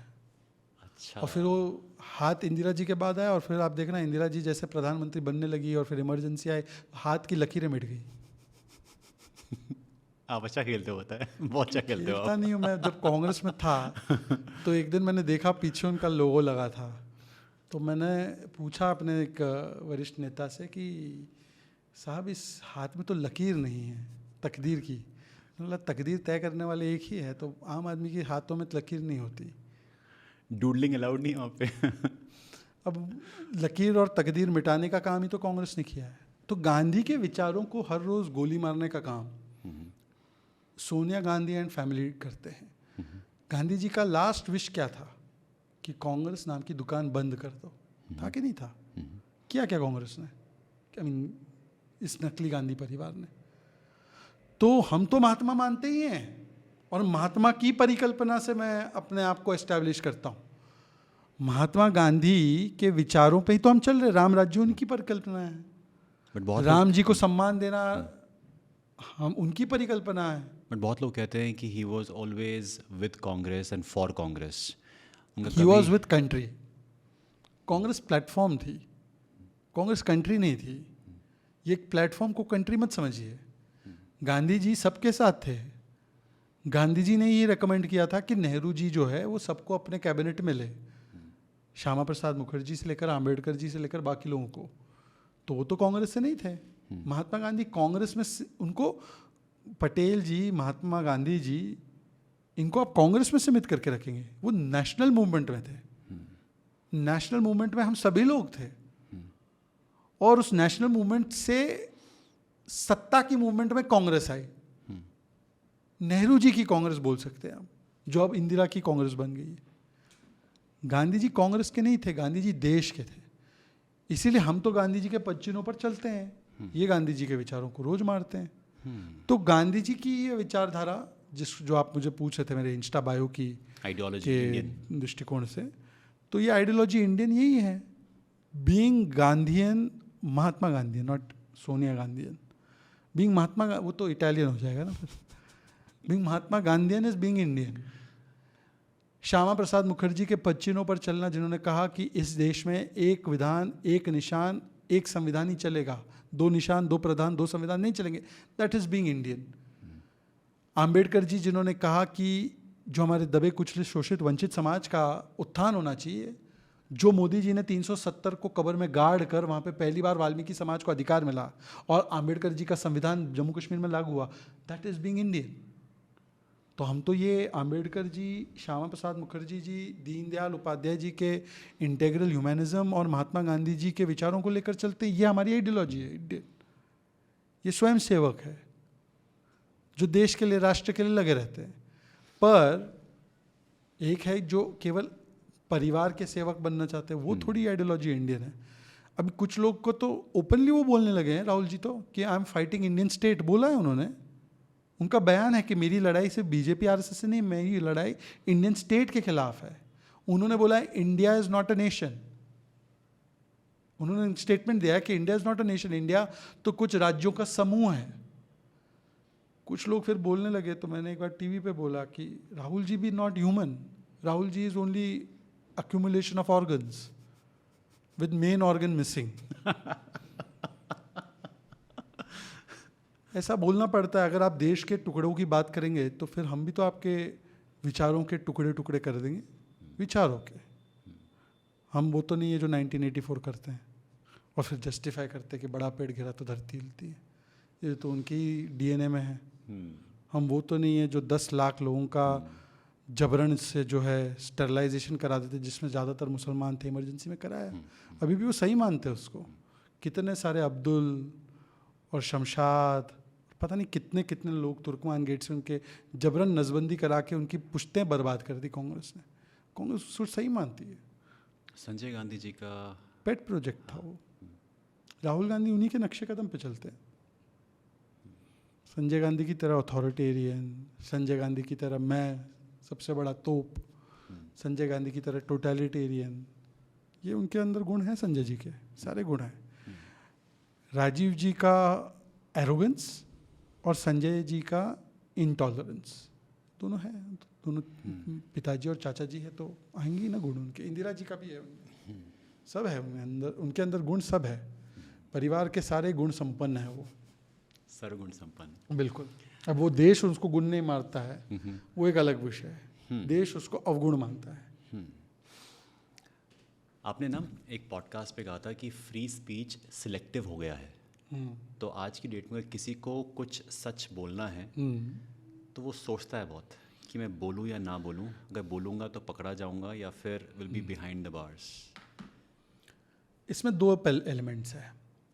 एक आप चीज़ कीजिए, अभी हम बैठे हैं, आप एक सर्च कीजिए, अपना लैपटॉप खुला है तो सनातन समाप्त, ये स्टेटमेंट आया है डीएमके की तरफ से। मतलब सनातन के अंदर विश्वास रखने वाले कम से कम 100 करोड़ लोग, सनातन ही समाप्त कर दो भाई। ये डीएमके का ऑफिशियल स्टेटमेंट, उदयनिधि स्टालिन का स्टेटमेंट है। अब आप सोचिए कोई और मज़हब होता और आप बोलते फलाना मज़हब समाप्त, सड़कों पर लोग उतर गए होते, सर तन से जुदा के नारे चिल्ला रहे होते, कत्लेआम होता। कोई बोलता है रामचरितमानस पोटेशियम साइनाइड, रामचरितमानस जला दो, किसी और धर्म के किताब के बारे में बोल के दिखाओ। कोई बोलता है राम जी का अस्तित्व नहीं, राम देवता नहीं, राम मैथोलॉजिकल, किसी और धर्म के पैगंबर के बारे में बोल के दिखाओ, वो तो हमने उसका कॉन्सिक्वेंसेस देखा है। और कोई बोलता है कि साधु संत मठाधीश माफिया होते हैं, अखिलेश जी ने बोला। अब किसी मौलवी के बारे में बोल के दिखाओ, पादरी के बारे में बोल के दिखाओ। तो फ्रीडम ऑफ स्पीच जो है ना, वो धर्म देख, मतलब मज़हब देखकर तय होती है। इस मज़हब को तो जितनी गालियाँ देनी है दो, और वो बाकी तो उसको टच भी नहीं करना है। उस पर टच करोगे तो सरतन से जुदा होगा। एक पॉइंट। दूसरा पॉइंट,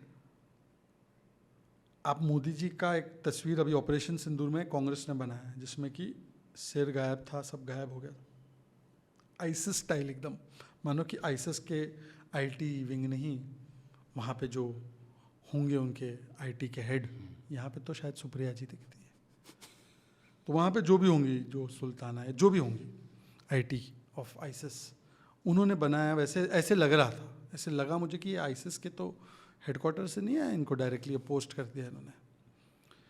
तो अगर मान लो कि हम कोई कांग्रेस के नेता का ये बनाते तो क्या होता?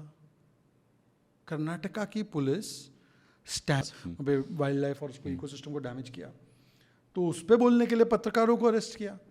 कर्नाटका में एक पुलिस स्टेशन का तो काम ही ये बना दिया, हाई ग्राउंड पुलिस स्टेशन शायद, कि कभी अर्नब गोस्वामी पे FIR, कभी अजीत भारती पे FIR, अशोक श्रीवास्तव पे FIR, प्रखर श्रीवास्तव पे FIR। बस बाकी लॉ एंड ऑर्डर कर्नाटका में जाए तो जाए, बच्चियों का बलात्कार हो तो हो, सड़कों पे खुलेआम सरेआम बेंगलुरु के लोगों की मोलेस्टेशन हो तो हो, होम मिनिस्टर बोलते दीज इंसिडेंट्स टेक प्लेस। तो दूसरा एक ही हो, और यहाँ पे आप देखो PM को तो 150 गालियाँ पड़ी, 150 बैड वर्ड्स। मोदी की कब्र खुदेगी, मोदी तू हिटलर, हिटलर की मौत मरेगा, घांची, तेली, फलाना, उनकी जाति को लेकर, परिवार को लेकर, माता पिता को लेकर, डंडे मारेंगे, लाठी से मारेंगे। एक भी अरेस्ट नहीं हुआ। मजरू सुल्तानपुरी का नाम सुना आपने? लिरिक्स राइटर थे। एक बार उन्होंने नेहरू जी को हिटलर बोला था, तो नेहरू जी ने जेल में डाल दिया उनको। मजरू सुल्तानपुरी बहुत बड़े लिरिक्स राइटर। तो ये शुरुआत वहाँ से होती है। नेहरू जी को आपने बना रखा है ना, जो फ्रीडम ऑफ स्पीच का बहुत बड़ा चैम्पियन। सबसे पहले हमारी जो बोलने की आज़ादी है, राइट टू फ्री स्पीच, उसके ऊपर अंकुश किसने लगाया? आदरणीय नेहरू जी ने। फ्रीडम ऑफ स्पीच आर्टिकल 19 में आता है, करेक्ट? उसमें 19(1) और 19(2) रिस्ट्रिक्शंस है। That was bought in by Nehru ji's government, जिसमें कि कुछ भी law and order, public order, अगर आप उसको वायलेट करते तो आप जेल जा सकते। उसके बाद नेहरू जी का ज़माना निकला, उन्होंने कई सारी बुक्स वगैरह बैन की थी। फिर तो इंदिरा जी आई, इंदिरा जी ने तो इमरजेंसी लगा दी, सेंसरशिप कर दी। जानते ही है, 250 जर्नलिस्ट जेल गए। फिर राजीव जी आए। राजीव जी 2 ऐसे कानून लेकर आए जिससे कि मीडिया की फ्रीडम पूरी तरह से समाप्त हो जाती। तो एक कानून को तो पॉकेट वीटो कर दिया ज्ञानी जेल सिंह ने, मतलब उन्होंने कभी उसको साइन करके वापस ही नहीं भेजा। फिर उसके बाद आए सोनिया जी की, जिसको मनमोहन सिंह जी फेस के लिए थे, पर सोनिया जी की सरकार थी, रिमोट कंट्रोल मॉडल। जैसे अभी खड़गे जी भी रिमोट कंट्रोल से ही, मतलब एक प्रकार उन्होंने ही माना है कि मैं तो हाईकमांड नहीं हूँ। तो सोनिया जी की जब सरकार आई तो 66 आया, एक दिन में 10,000 लोगों पे सेडिशन का केस लगा दिया। ये इनके कीर्तिमान है फ्रीडम ऑफ स्पीच को लेकर। आज के यूथ के लिए जो कि इंस्टाग्राम पे, यूट्यूब पे हैं, दे हैव दिस फियर कि अगर वो कुछ भी ऐसा कहते हैं, they find a genuine flaw in the operations of the current government. तो दे फील कि अगर हमने कुछ भी कहा तो हमारे खिलाफ कुछ हो जाएगा, हमारा जो चैनल है वो बंद हो जाएगा। ये यूट्यूबर्स के खेमे से बात आती है, जहाँ पे अगर वो कुछ बोलना भी चाहें तो नहीं बोल पाते हैं। That is also point for freedom of speech. ये जो यूट्यूब, एक्चुअली ये जनरली यूट्यूबर्स की भावना नहीं है, ये एक परिवार से अलाइंड और पार्टी से अलाइंड यूट्यूबर्स की भावना है। उनसे सिर्फ इतना पूछे कि जब कांग्रेस के यूपीए के शासनकाल में 66 लाकर शिव अरूर का नाम जानते हो ना, उसका तो हैंडल बैन कर दिया था। कंचन गुप्ता का हैंडल बैन हो गया था और उन्होंने तो कुछ ऐसे नहीं बोला था। तब आप कहाँ थे? तब आप जस्टिफाई कर रहे थे।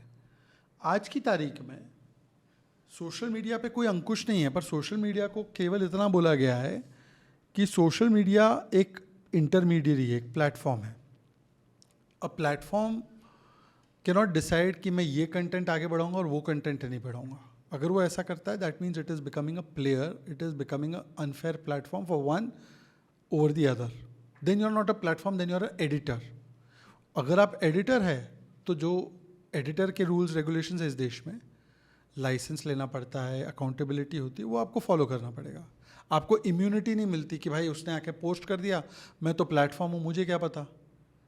अगर आप प्लेटफॉर्म है देन बिहेव लाइक प्लेटफॉर्म, अगर आप एडिटर है देन बिहेव लाइक एडिटर।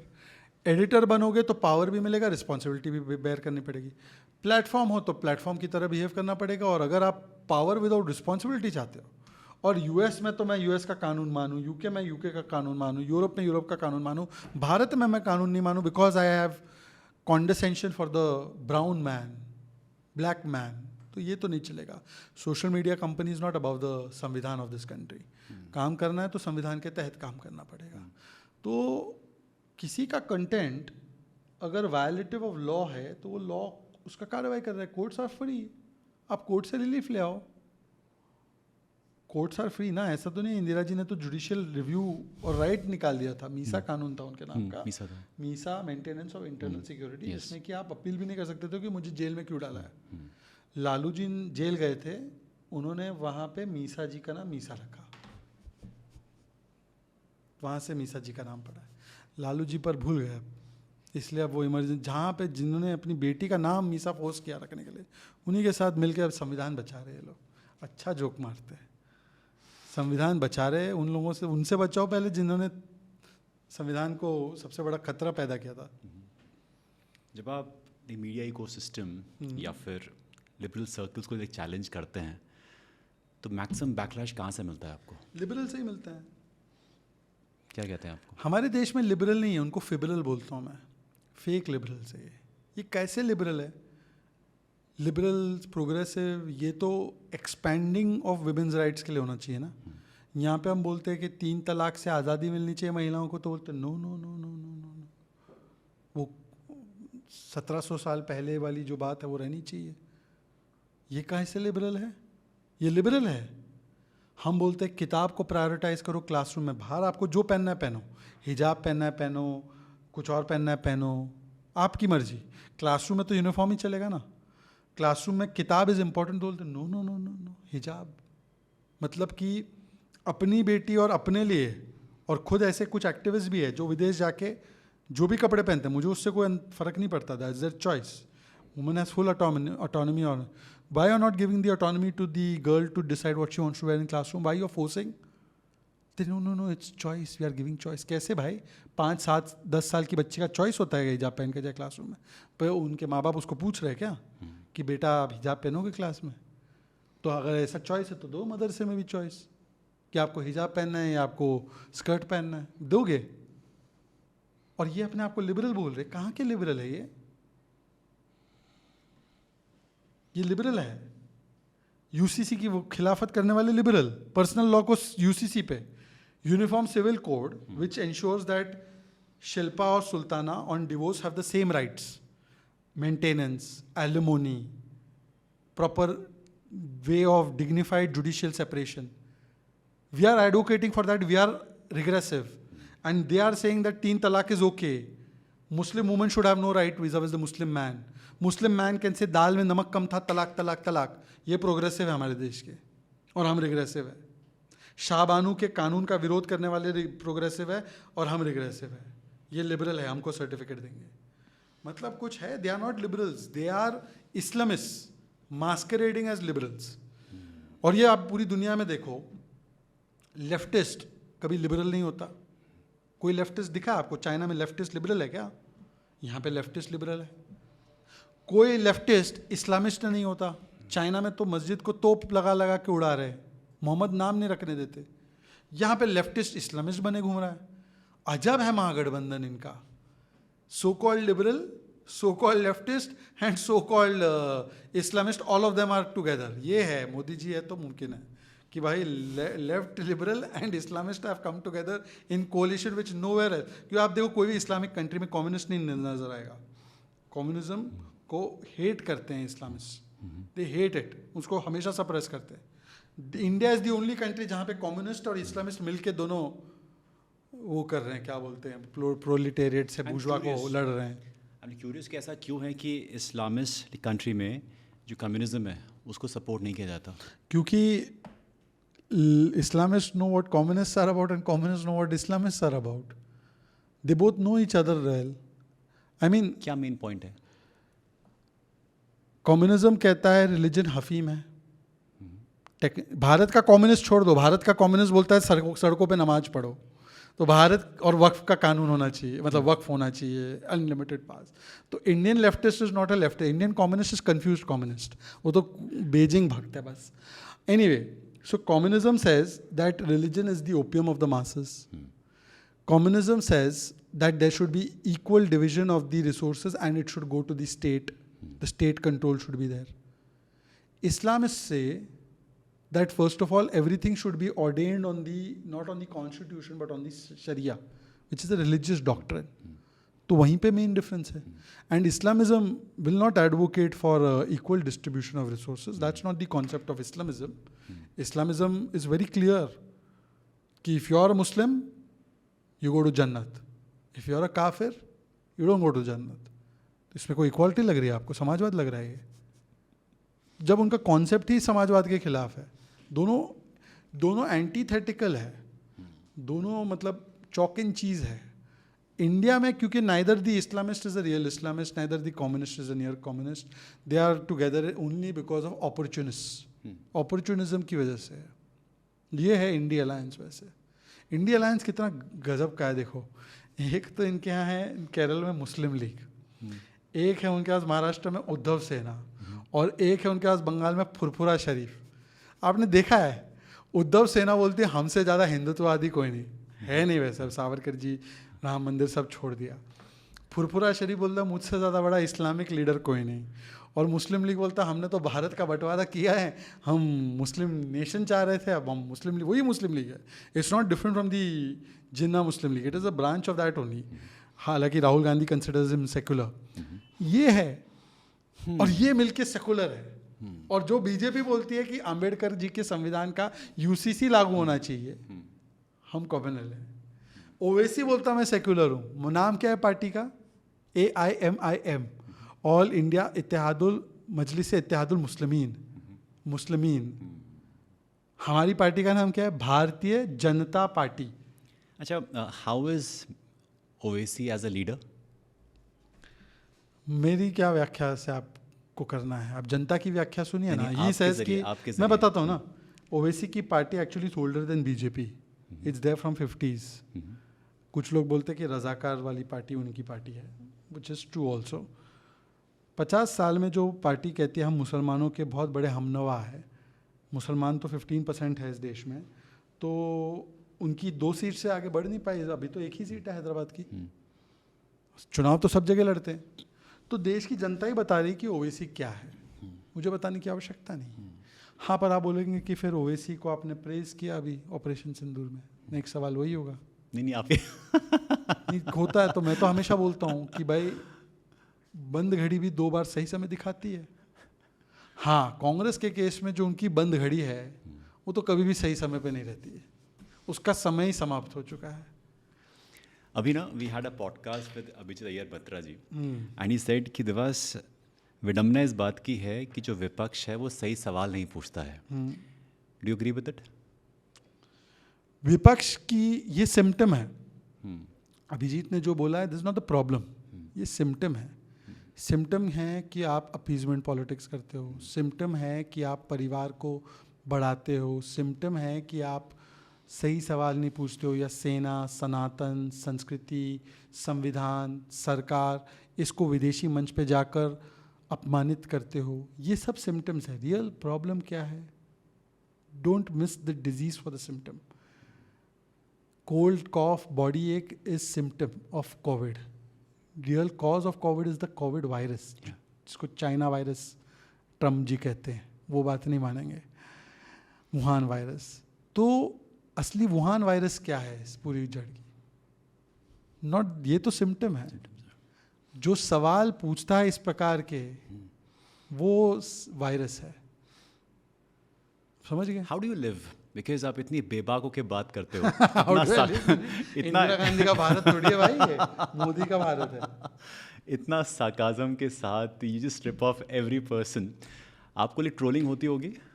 नहीं, मेरी ट्रोलिंग नहीं होती. Majority of the people agree with what I say. There are 1 or 2% trolls, like there is one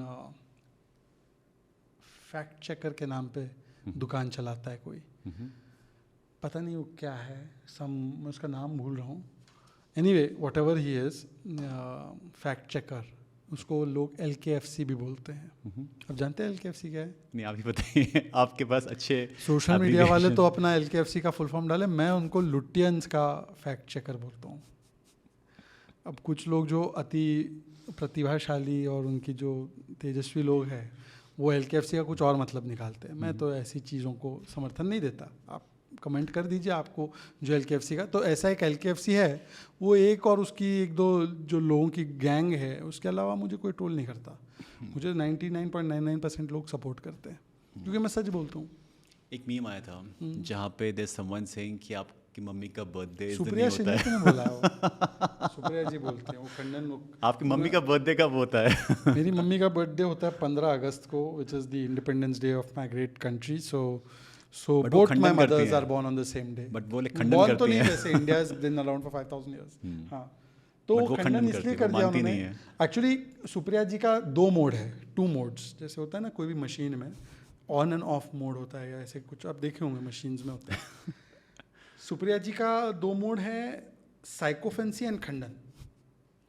तो राहुल जी को देखकर ही साइकोफेंसी मोड शुरू हो जाता है, राहुल जी आप जैसा कोई चांद नहीं, सितारा नहीं, नवाब नहीं, कोई नहीं, फलाना नहीं। और दूसरा ऑपोजिशन यानी को आप। देखकर खंडन। चाहे कुछ भी मैं बोलूं, मैं सुप्रिया जी को बोलूं सुप्रिया जी ये वाइट कलर है, खंडन करती हूं मैं इस बात का, आप मतलब ब्लैक के खिलाफ हैं। और फिर सुप्रिया जी को मैं बोलूंगा ऑक्सीजन अच्छा है, ऑक्सीजन में सांस लेना, मोदी जी ने बोला मैं नाक बंद करूंगी, खंडन करती हूं मैं बीजेपी का, इन्होंने ऑक्सीजन महंगा कर दिया। तो वो खंडन मोड में, वो तो मैं जो भी बोलूं उन्होंने मेरे बोलने के पहले ही खंडन कर दिया मेरी बात का। उसके लिए अब सोशल मीडिया पे लोगों ने उनको बोला, इंस्टाग्राम जो जेन जी है, खंडन पगलू।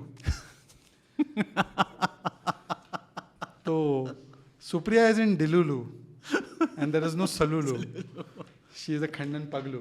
So I guess that is the gen Z का मिलेनियल्स भी भाषा बोल सकते हैं। Don't think that we don't know the you game. We know it, we know it. Game. But help me understand. इतना इस फील्ड में रहने के बाद इज इट लाइक कि आपकी जो स्किन है वो इतनी थिक हो चुकी है कि अब फर्क नहीं पड़ता, या फिर इनिशियली था कुछ कि यार लोग ऐसा कुछ ना कुछ मुझे बोल देंगे when I would raise this kind of comments against the established folks? Actually, on a serious note, I am very inspired by teaching of Sri Krishna. And teaching of Sri Krishna is when he gives Gita ka sandesh to Arjun, जी is that you can't judge or sit in value judgment of what is your karma. What is your karma, you have to do it. And if you don't fulfill your karma because you think कि मेरे cousin है, मेरा भाई है, judgment होगा, फलाना होगा, ये होगा, then you are betraying your karma. तो आपको जो करना है कर्म करो, फल की चिंता या ब्रिक बैट्स की चिंता, बुके और बिग बैट्स की चिंता मत करो। As long as your integrity, your conscience and the larger universe is directing you towards that karma, the larger divine forces, which I feel is manifestation of Krishna, then if Krishna is with you, तो किसकी क्या औकात? जिसके हाथ पर कृष्ण जी का, जिसके सिर पर कृष्ण जी का हाथ है, ब्लेसिंग है, उसको ट्रोलिंग से डर नहीं लगता। तो कौरवों के पास तो बड़ी सेना थी ना, पांडव तो 5 ही थे, सेना उनके पास थी, संकल्प हमारे पास था। रावण के पास सारी सत्ता थी, रावण के पास सोने की लंका थी, रावण के पास खूबसूरत पत्नी थी, रावण के पास शिव जी की भक्ति थी, रावण के पास बुद्धि थी, राम के पास सिद्धांत थे, राम के पास विनम्रता थी। और सिद्धांत और विनम्रता हमेशा ट्रायम्फ करती है। धर्म की जो ये लड़ाई होती है, धर्म की स्थापना होती है, उसमें हमेशा जो प्राप्त है उसमें ही पर्याप्त मानना और पर्याप्ति के लिए, प्राप्ति के लिए भागना, ये दोनों अलग चीज़ है। तो मुझे लगता है कि चाहे राम जी हो या कृष्ण जी हो, उनका संदेश है कि आप कर्म करो इंटेग्रिटी से, कॉन्शियस से, तो कुछ बाल भी बाका नहीं कर पाएगा। टॉकिंग अबाउट द कर्म, आप लिखते हैं HT में, IE में about the governance of the government, the BJP, कि अच्छा काम कर रहे हैं। लोग ये भी कहते हैं कि जो उनका PR है वो बहुत स्ट्रॉन्ग है, इसी वजह से BJP जो भी काम करती है, it is amplified on social media than the work being done. ऐसा है कि अगर ये केवल PR, पब्लिक रिलेशंस का गेम होता और ये वो PR परफॉर्मेंस एंड रियलिटी का खेल नहीं होता, तो नेहरू जी के बाद अगर किसी सरकार ने तीसरी बार रिपीट किया है, वो मोदी जी की सरकार है। आप गुजरात, मध्य प्रदेश, गोवा, महाराष्ट्र, हरियाणा, असम, त्रिपुरा, इन स्टेट्स की बात करो, यहाँ पे हमारी गवर्नमेंट 5 साल 10 साल के बाद फिर से रिपीट हुई है। मैं उन जगह की बात नहीं कर रहा जैसे ओडिशा या आंध्र प्रदेश जहाँ हमारी सरकार पहली बार आई है। मैं उन जगह की बात कर रहा हूँ जहाँ पे गुजरात में तो 27 साल सरकार, मध्य प्रदेश में 20 साल सरकार, महाराष्ट्र में 15 साल सरकार, हरियाणा में 15 साल सरकार, असम में 10 साल सरकार, त्रिपुरा में 10 साल सरकार। चलिए पहली बार मान लिया उन्होंने वोट कर दिया, हमारा PR स्ट्रांग था, दूसरी बार क्यों किया, रिपीट क्यों किया? The results were there. Because people's lives have changed. And only once the people see the change in their lives, then they go for repeat. And Congress की सरकार बार बार डिलीट क्यों हो रही है? और कांग्रेस ने एक भी सरकार 2011 से रिपीट नहीं की है। जैसे मैं बोल रहा हूँ ना, रिपीट महाराष्ट्र में 3 बार, हरियाणा में 3 बार, उनकी सरकारें रिपीट क्यों नहीं होती? अब कर्नाटका में उनका मॉडल देखो, खटाखट कुछ वादा पूरा कर रहे हैं, हर रोज़ वही Siddaramaiah versus DK Shivakumar, chair पे कौन बैठेगा, फिर गारंटी के लिए पैसा नहीं, इसके लिए पैसा नहीं, उसके लिए पैसा नहीं, ये सब करते रहते हैं। और हमारी सरकार में हम क्लियर कट विजन के साथ चलते हैं। हमने मुंबई के इंफ्रास्ट्रक्चर को ट्रांसफॉर्म किया। Of course it is a teething problem कि अभी थोड़ा जब इंफ्रास्ट्रक्चर बनता है, मेट्रो एक्सपैंड होता है, कोस्टल रोड बनते हैं, वो सब लिंक्स बनते हैं, तो तब वो थोड़ा खुदाई उदाई होता है। There is no doubt about that. Can it be manage better? It should be manage better. BMC में चेंज होना चाहिए। पर द पॉइंट इज़ कि look at the thing that BJP has done. 90,000 kilometer highway, today 150,000 kilometers. Built at 11 kilometers per day, today built at 37 kilometers per day. 70 airports, today 144 airports. 500 new railway stations being made on the lines of airports. Like airport facilities will be there. We used to spend about 1 or 2 lakh crores per year for capital expenditure on infrastructure. Today we spend 11 lakh crores. We have now got the Gati Shakti in place so that our transport and logistics costs come down by 3-4%, which will boost our economy. Today we are becoming a manufacturing hub because of the PLI schemes that we've given. We had 2 mobile phone factories. Today we have 200. We are exporting mobile phones from being an importer of mobile phones. $10 billion worth mobile phones, including Apple and iPhones and Samsung phones are being made in this country. Internet rates are down from 300 rupees per GB down to 10 rupees per GB.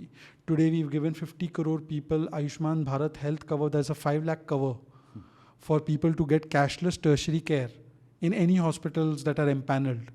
Can you believe how big a thing that is for a person whose one health expenditure can lead to complete financial bankruptcy? Today we've extended that to people above the age of 70. So anybody above the age of 70, your parents, my parents, can avail of free cashless treatment in this country. It's a universal health care. Today there are Jan Aushadhi Kendras where 18,000 Jan Aushadhi Kendras sell you the drugs which you get, branded drugs for 100 rupees, you'll get it at 20 rupees. True. Today we have given 13 crore tap connections. 80% households are connected with tap connections. 100% households are connected with toilets.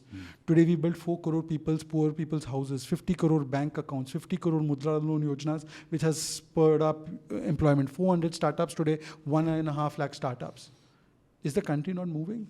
It is for sure. But then there's also a counter to it where people say कि GDP में हम लोग like 4th है rank पे, लेकिन still the majority of the money is with the few families in this country, and जो बाकी के जो गरीब हैं वो गरीब होते जा रहे हैं. ये लोगों का एक इमोशन रहता है. First of all the over concentration of resources in the hands of a few is not an India specific problem. Wherever we see the world, including America, Western countries, European countries, the constant challenge has been a more fair and equitable distribution of resources. In fact, just now a recent report came that in terms of income inequality, India is way above the United States and United Kingdom and other countries in ensuring there is less income inequality. We are at the 4th rank as opposed to other countries which are way below us.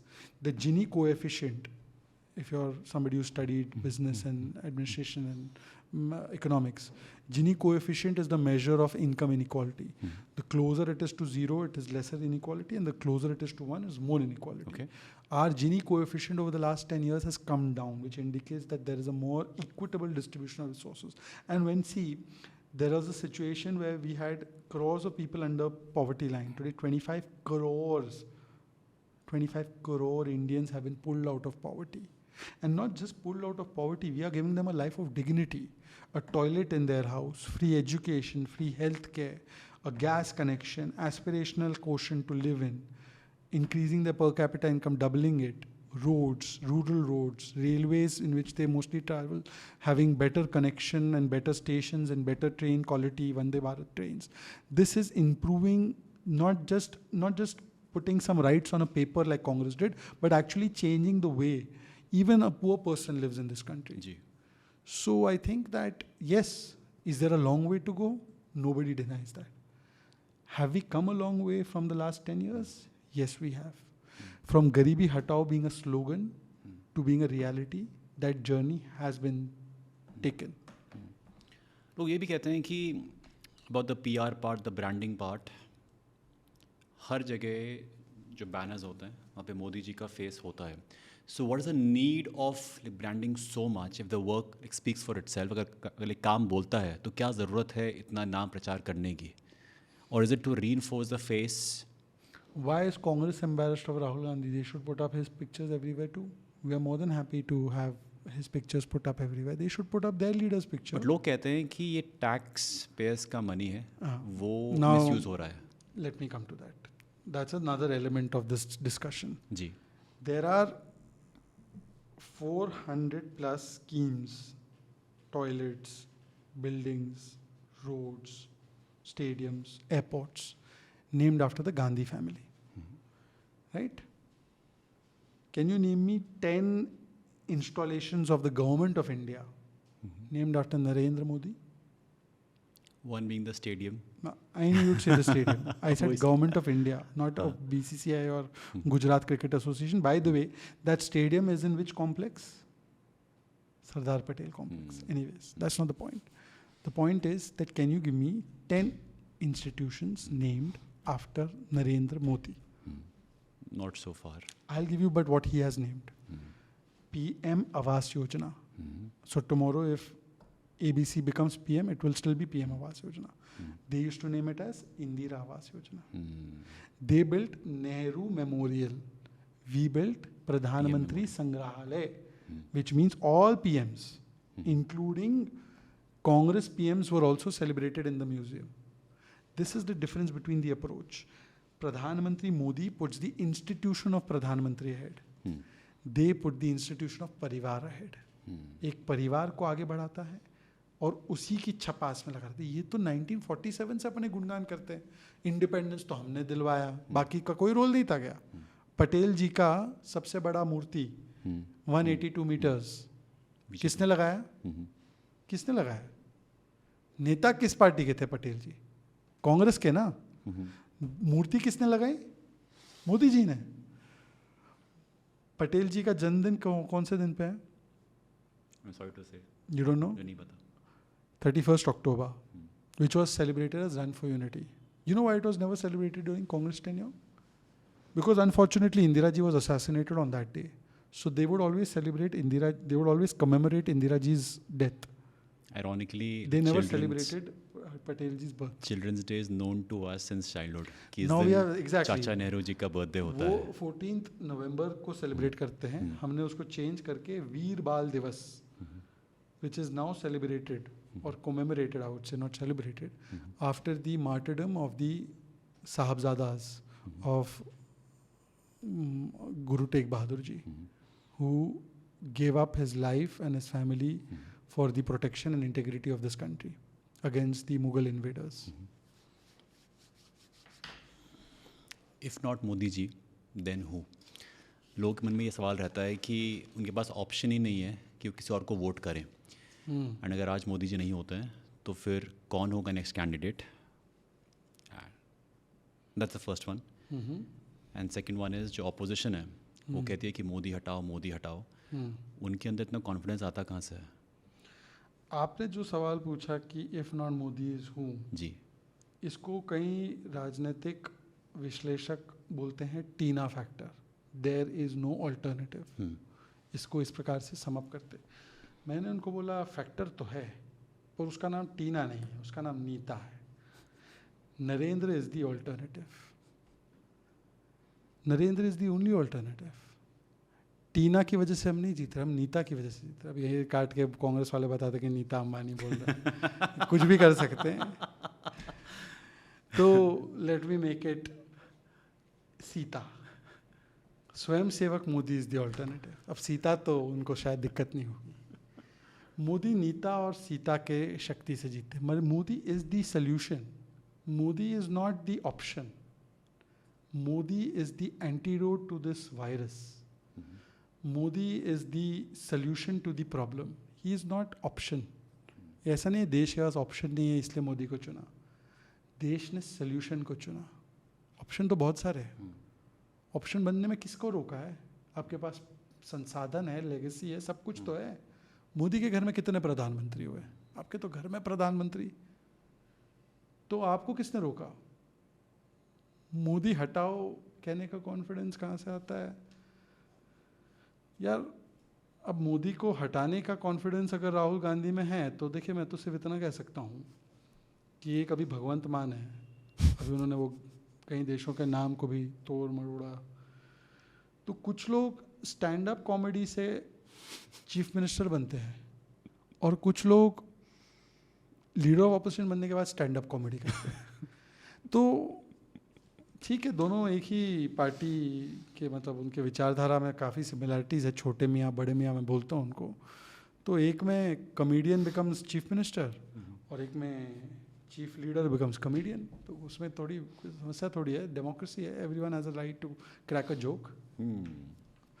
Modi हटाओ से देश को convince करने के पहले राहुल जी पहले अपने alliance partners को कन्विंस करे कि राहुल को लाओ क्या है कि नहीं है। क्योंकि सपा बोलती है लास्ट पार्लियामेंट सेशन में राहुल हटाओ एलओपी से, टीएमसी बोलती है राहुल हटाओ, आरजेडी बोलती है राहुल हटाओ, शरद पवार जी की पार्टी बोलती है राहुल हटाओ। तो जो खुद एलओपी बनने के लिए नो कॉन्फिडेंस हो गया उनके खिलाफ, वो देश के प्रधानमंत्री के खिलाफ नो कॉन्फिडेंस कैसे लाएंगे? हमारे साथ तो जनता है, आपके साथ तो सिर्फ जनपद है। माँ का प्यार भी इम्पोर्टेंट है, पर माँ के प्यार से ज़्यादा जरूरी है कि देश, भारत माँ का प्यार किसके साथ है। सोनिया माँ के प्यार से तो आप कांग्रेस के नेता बन सकते हो। देश जिसको हम माँ मानते हैं, भारत माता को, उसके प्यार से देश का प्रधानमंत्री बनता है। जेन्युइनली कौन होगा इनके बाद? दैट्स वन थिंग जो हर भारतीय जानना चाहता है कि अभी तक अच्छा चल रहा है, चीज़ अच्छी मूव कर रही है, but what next? Who will be the next person? भारतीय संस्कृति में जी, आपने कभी, आपके फादर he's there. आप अपने फादर से जाके पूछते हो कि आपके बाद क्या होगा इस घर का? कभी पूछा है? हमारी संस्कार नहीं है कि हम समय से पहले इन चीज़ों के बारे में सोचे या उस पर निर्णय करने लगे जो समय और प्रकृति निर्णय अभी तक नहीं कर पा रही। जब समय और प्रकृति निर्णय करेगी तब की परिस्थितियों में उस समय के अनुसार और प्रकृति के अनुसार समय फैसला होगा। आपने कहा ना कि ये भारतीय संस्कृति के खिलाफ है। हमारी संस्कृति इसको अलाउ ही नहीं करती। तो मैं तो भारतीय संस्कृति, अब रोम की संस्कृति अलग हो सकती है, वैटिकन, रोम, इटली, यूएस, जापान, इनकी संस्कृति अलग है। तो वो जैसे वहाँ पे एक सक्सेशन चेन बनाते हैं ना, वो किंगडम होती है ना कि मैं I am the child of this king and that queen, queen number 2, queen number 3, then I am in this line of the hereditary. तो वो हेरिडिटरी सक्सेशन लाइन बना के चलते हैं। वो एक इटालियन संस्कृति होती है, वो रॉयल की संस्कृति होती है। भारत की संस्कृति वो है ही नहीं। From Nita, can this be like, doesn't make sense, but like BITA, where like BJP is the only alternative? Because you mentioned कि नीता इज द आंसर, कि Narendra Modi ji is the only answer, but उनके बाद क्या? Is BJP is the answer? BITA के बाद है GITA. GITA means I am not playing with you, बहुत अच्छा खेलते हो। Great India is the alternative. और जो भी भारत को ग्रेट बनाने के संकल्प के साथ चलेगा वही ऑल्टरनेटिव है। और ग्रेट इंडिया के संकल्प को पूरा करने के लिए हमारी देश की जनता भी कटिबद्ध है और मेरी पार्टी भी कटिबद्ध है। तो जो गीता का एजेंडा, गीता हाथ में लेकर जो चलेगा, great India is the only option that we want, वो गीता को जो लागू करेगा वो ऑल्टरनेटिव बनता जाएगा। अब वो गीता की मैं नहीं बात कर रहा जिसको सुन के ये कांग्रेस और सेकुलरवादी और इस्लामिक जो लोग हैं, इस्लामवादी, ये जो इस्लामिस्टवादी जो है वो भड़क जाए। मैं गीता, मैंने फिर से बताया, great India is the alternative. तो इंडिया में तो सब आते हैं। You're very smart. You're very good. Last question. For the youth of this country, when you are on the news channel, आपको लोग सुनते हैं, देखते हैं, समझते हैं, on podcast as well, कि हाँ, एक आप यूथ को दिशा दे रहे हैं। one message for the youth who easily get swayed away by what they see on social media. वो बहुत कुछ कंज्यूम करते हैं, बहुत लोगों को सुनते हैं. अगर वो आपको सुन रहे हैं, that one message for every youngster listening to you. देखिए, मैं यूथ को पेट्रोनाइज नहीं करना चाहता.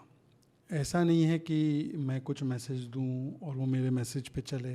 ना मैं समझता हूँ कि युवा पीढ़ी को या मेरे जो समकक्ष कंटेम्प्रेरीज है उनको मेरे एडवाइस गाइडेंस की आवश्यकता है. मैं सिर्फ अपनी एक एक्सपीरियंस या अनुभव बता सकता हूँ. गाइडेंस मैं किसी को नहीं दे सकता. Each one has independence, each one has a brain, each one has their intelligence and each one may be having more capability than me also. मैं सिर्फ उनको बोलूँगा कि लाइफ में जो आपका रास्ता है उसमें 3 P होने चाहिए.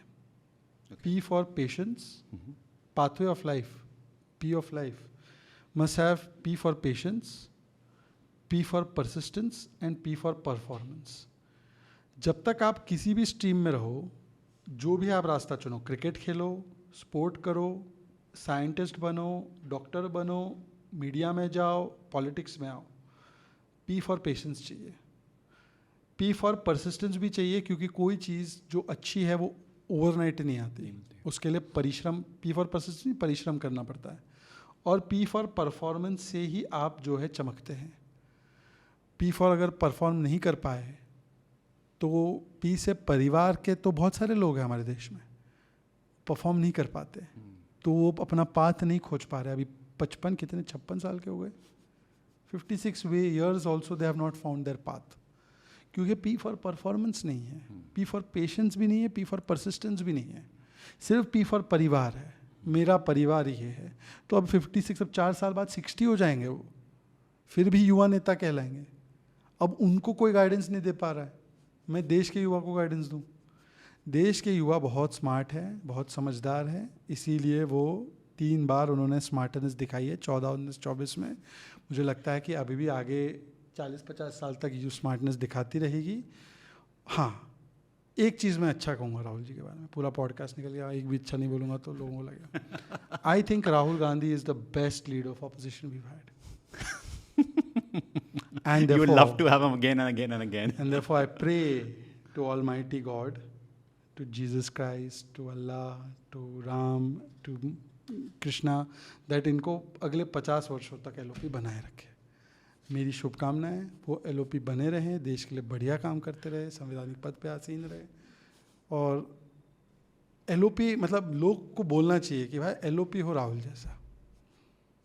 इतना पॉजिटिव नोट कांग्रेस के लिए मैंने बोला है, इसको जरूर डालना. आपको भी उम्मीद नहीं होगी ना? थिंक कि मैंने इतना अच्छा बोला है. बाय पार्टिजनशिप भी तो कुछ होती है भाई, कांग्रेस पार्टी के लिए भी हम अच्छा बोलते हैं, सोचते हैं. तो I wish that he is blessed with the ability to be the LOP for the next 50 years. My prayers are with him. Wonderful. Thank you so much for doing this. Thank you so much, Mr. Gupta. I'm glad that it was fun. It was not boring like our debates on TV. Thank you so much for having me. Always a pleasure. And do well and join you soon for another conversation. बिल्कुल मिलना चाहूँगा फिर से. Thank you.